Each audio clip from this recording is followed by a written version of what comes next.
Hello students, welcome to my channel. இன்றைக்கி நாம் business லா சப்ஜெக்டில் கன்சிடரேஷனை பற்றி தான் பார்க்க போகிறோம். கன்சிடரேஷனை தமிழில் உடன்படிக்கை அப்படின்னு சொல்லுவாங்க. கன்சிடரேஷனுடைய பிஸ்னஸ் லா மீனிங் என்னன்னு பார்த்தீங்கன்னா சம்திங் இன் ரிட்டன். இதுக்கான எக்ஸாம்பிள் என்ன அப்படின்னு பார்த்தீங்கன்னா, அந்த ரெண்டு இண்டிவிஜுவலும் பிஸ்னஸ் இண்டிவிஜுவலாக இருக்கிற பட்சத்தில் அவங்க ரெண்டு பேரும் ஒரு உடன்படிக்கை வச்சுக்கிறாங்க.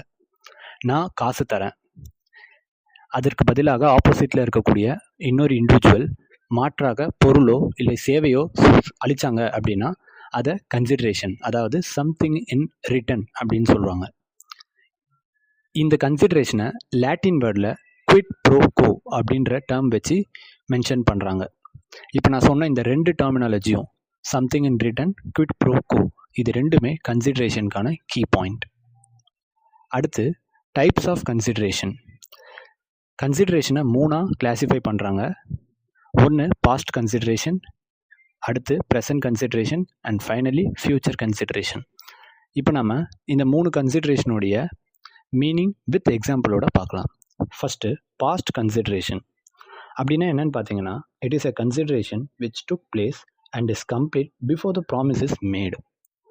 ப்ராமிஸ் கொடுக்கறதுக்கு முன்னாடி ஒரு கன்சிடரேஷன் நடந்திருந்ததுன்னா அது பாஸ்ட் கன்சிடரேஷன் அப்படின்னு சொல்கிறாங்க. ஃபார் எக்ஸாம்பிள், இப்போ நம்ம இருக்கிறது 2024. இதுக்கு முன்னாடி வருஷம் ப்ரீவியஸ் இயர் 2023 ப்ராமிஸ் கொடுத்துருந்து அந்த ப்ராமிஸை இப்போ நிறைவேற்றினாங்க, 2024 கரண்ட் இயரில் நிறைவேற்றினாங்கன்னா அதை பாஸ்ட் கன்சிடரேஷன் அப்படின்னு சொல்லுவாங்க. அடுத்து ப்ரெசன்ட் கன்சிடரேஷன்.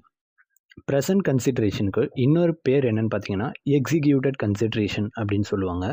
இதுக்கான மீனிங் என்னென்னு பார்த்தீங்கன்னா, it is a consideration which took place simultaneously with a promise.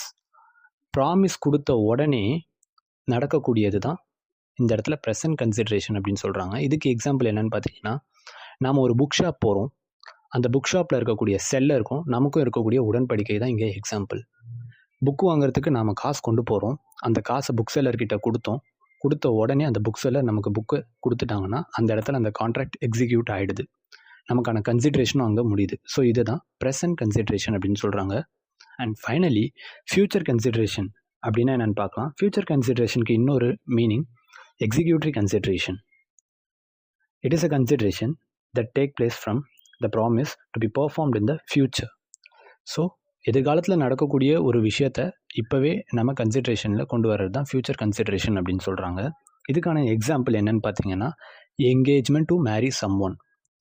So நாம் ஃப்யூச்சரில் யாரோ ஒருத்தவங்களை கல்யாணம் பண்ண போகிறோம், அதுக்கு என்கேஜ்மெண்ட், இன்றைக்கி நடக்கிற என்கேஜ்மெண்ட்டில் இன்னொரு நாள், நாளைக்கோ நாளை மறுநாளோ இல்லை ஒரு மாதம் கழிச்சோ இல்லை ஒரு வருஷம் கழிச்சோ அந்த கல்யாணம் நடக்க போகிறதுக்கு இப்போ நடக்கிற என்கேஜ்மெண்ட்டை தான் இந்த இடத்துல ஃப்யூச்சர் கன்சிடரேஷன் அப்படின்னு சொல்கிறாங்க. I think so this information will be useful to you students. Thank you.